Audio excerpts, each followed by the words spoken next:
नमस्कार सभी प्रेस के साथियों को। हमारे प्रदेश अध्यक्ष गोविंद सिंह डोटासरा जी ने काफ़ी विस्तार से आपको सभी पहलुओं से रूबरू कराया है। राजस्थान के अंदर एक अभियान चल रहा है CVR, SIR नहीं है वहाँ पे, वहाँ CVR है, कांग्रेस वोटर रिमूवल। ये अभियान वहाँ पे चल रहा है। हमारे यहाँ पे SIR हुई, क्योंकि आपने देखा होगा कि SIR का जो एक हल्ला मचा कि किस प्रकार से बिहार के अंदर SIR में लोगों के नाम काटे गए, तो इस वजह से हम मुस्तैद थे। हमारे राजस्थान में प्रदेश अध्यक्ष जी के नेतृत्व के अंदर हर बूथ पे हमारा BLA बन चुका था और यही कारण था कि जब SIR का पूरा प्रोग्राम हुआ तो राजस्थान से किसी भी प्रकार की कोई गड़बड़ी की कोई शिकायत नहीं आई। हमारे एक एक BLA ने BLO के साथ मिलकर एक एक वोटर का वेरिफिकेशन करवाया और उसके बाद पूरी लिस्टें तैयार हो गई। जब लिस्टें तैयार हुई तब बीजेपी को ये लगा कि कांग्रेस का तो इसमें कहीं नुकसान ही नहीं हुआ। उनको ये बात बड़ी महसूस हुई और उसके बाद BL संतोष जी का दौरा हुआ, अमित शाह जी का दौरा हुआ, राधा मोहन अग्रवाल जी का दौरा हुआ। और हकीकत ये है कि मैं अगर एक आंकड़ा बताऊं, अध्यक्ष जी ने आपको 16 तारीख का आंकड़ा बताया है, मैं आपको उससे पहले का आंकड़ा बताता हूं। अध्यक्ष जी ने 14 का बताया है, मैं आपको 9 का बताता हूं।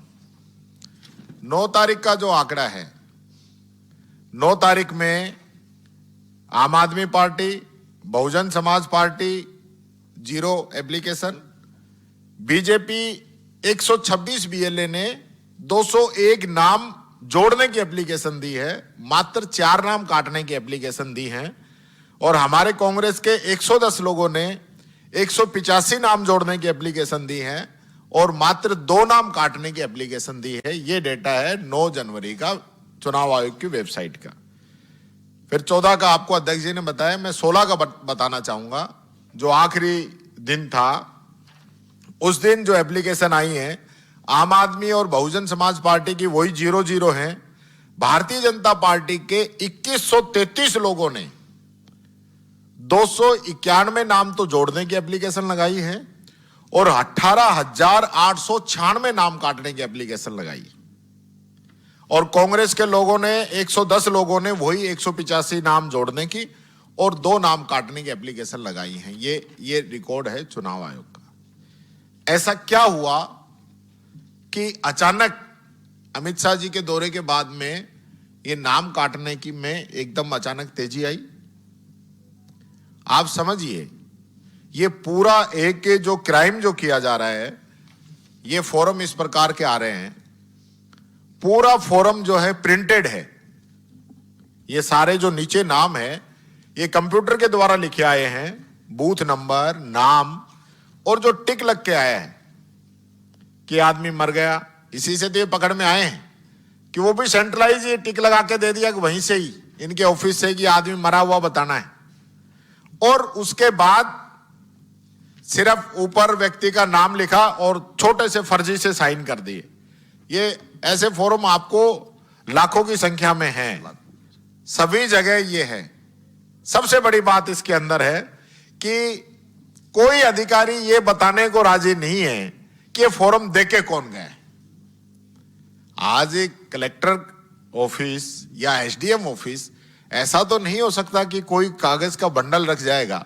अभी हम आपको वीडियो और फोटोज भी दिखाएंगे कि किस प्रकार से इन लोगों ने बल्क के अंदर, जबकि चुनाव आयोग के ये साफ निर्देश हैं, जैसा अध्यक्ष जी ने कहा कि कोई भी BLA 10 फॉर्म दे सकता है एक दिन के अंदर मैक्सिमम। उसके साथ भी उसको अंडरटेकिंग देनी पड़ेगी। और जो ARO है उसको भी अगर कोई व्यक्ति जिसने 5 से अधिक नाम काटने की एप्लीकेशन लगाई है, उसको शपथ के साथ शपथ लेनी पड़ेगी। शपथ के बाद उसको उसका निस्तारण करना पड़ेगा। ये चुनाव आयोग का निर्देश है।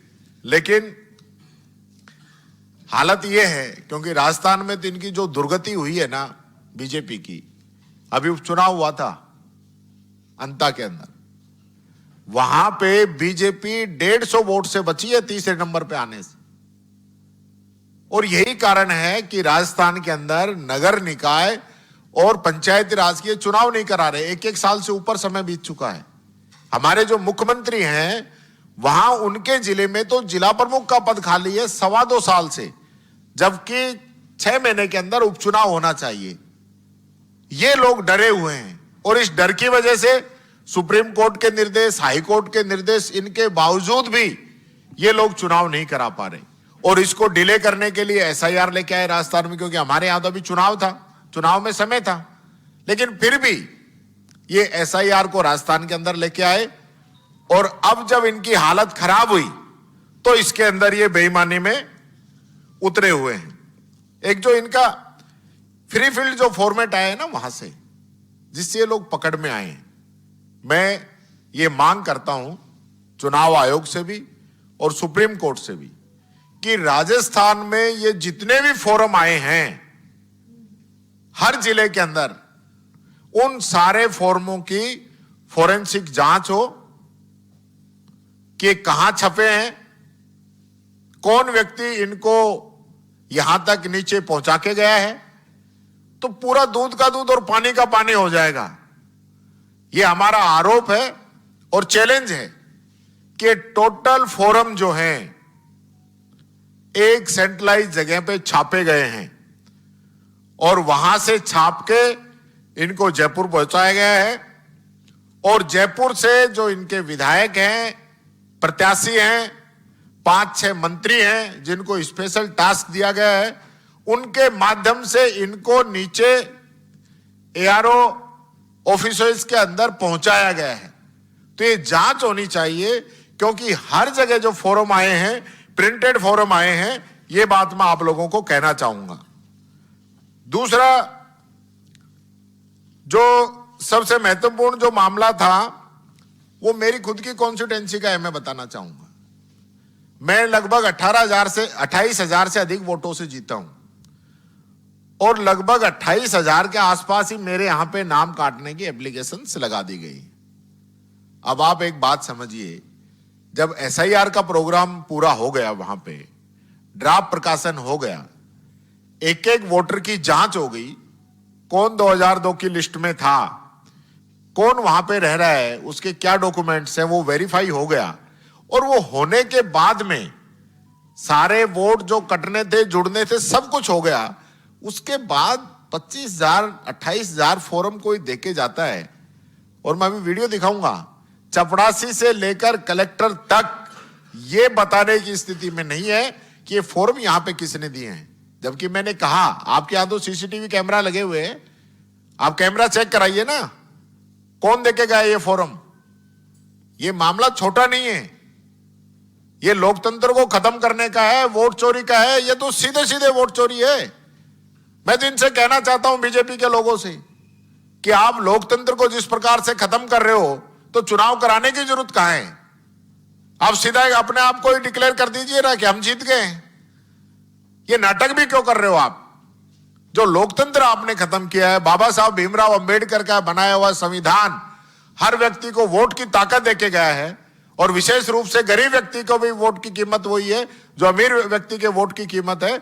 आज उस गरीब व्यक्ति का वोट काट रहे हो आप, उसकी ताकत आप छीन रहे हो, उसको कमजोर करना चाह रहे हो। ये जो धोखा आप कर रहे हो, ये बहुत बड़ा जो है, आप जनता के साथ ये खिलवाड़ कर रहे हो, कानून के साथ खिलवाड़ कर रहे हो। इसमें मुकदमा दर्ज होना चाहिए। आज तक कहीं भी मुकदमा दर्ज नहीं हुआ है। हम लोग कराएंगे, कोर्ट भी जाएंगे अध्यक्ष जी, और हम लोगों ने तय किया है कि हम कोर्ट भी जाएंगे। दूसरी बात, जो फॉर्म जो जमा कराए गए हैं, कई जगह आम पब्लिक की तरफ से, कई जगह बीजेपी के बीएलए की तरफ से। बीजेपी के बीएलए ने भी हमको लिख के दिया है 10 ने कि हमने फॉर्म जमा नहीं कराया, हमारे नाम से फर्जीवाड़ा किया जा रहा है। दूसरा, राजस्थान में कहीं से भी तारीख बढ़ाने की कोई डिमांड नहीं थी। आप चेक करवा लीजिए, पूरे राजस्थान में किसी भी एसडीएम ने, किसी भी जिला कलेक्टर ने और जहां तक मैं कह रहा हूं कि हमारे राज्य निर्वाचन आयोग ने भी ये डिमांड की हो कि हम समय पे काम पूरा नहीं कर पा रहे, हमारी तारीख बढ़ाई जाए, तो डॉक्यूमेंट्स बताइए किस बिहाफ पे आपने तारीख बढ़ाई है, आपके पास क्या इनपुट है कि तारीख बढ़ाई जानी चाहिए। जब जितने भी प्रोसेस हैं, जो सबसे हेक्टिक प्रोसेस था ड्राफ्ट प्रकाशन से पहले, जिसके अंदर कई बीएलओ ने सुसाइड किया, राजस्थान में बीएलओ ने सुसाइड किया, उस समय आपने तारीख नहीं बढ़ाई। और इस समय जब पूरा काम जो है बड़े स्मूथ तरीके से चल रहा है, तो फिर आपने तारीख क्यों बढ़ाई? ये मेरा चुनाव आयोग से प्रश्न है। दूसरा, जो अधिकारी कर्मचारी हैं उनको डराया जा रहा है, धमकाया जा रहा है, और जिन बीएलओ ने इनके साथ काम करने से मना किया, इनकी बात मानने से मना किया, उनके ट्रांसफर किए गए। ये डोटासरा जी शिक्षा मंत्री रहे, 6,500 ट्रांसफर किए गए। बैन के बावजूद चुनाव आयोग के निर्देश हैं कि जो कर्मचारी एसआईआर प्रक्रिया में लगे हुए हैं उनका ट्रांसफर नहीं किया जा सकता, उनके ट्रांसफर किए गए। हम लोगों ने शिकायत की, उसके बाद वो ट्रांसफर कैंसिल किए गए। तो इनकी जो नीयत है वो ये बता रही है कि इनकी मंशा साफ नहीं है। राजस्थान के अंदर जो डेटा माइनिंग ऑपरेशन इन्होंने चलाया है, इसकी पूरी जांच होनी चाहिए। अलवर, धौलपुर,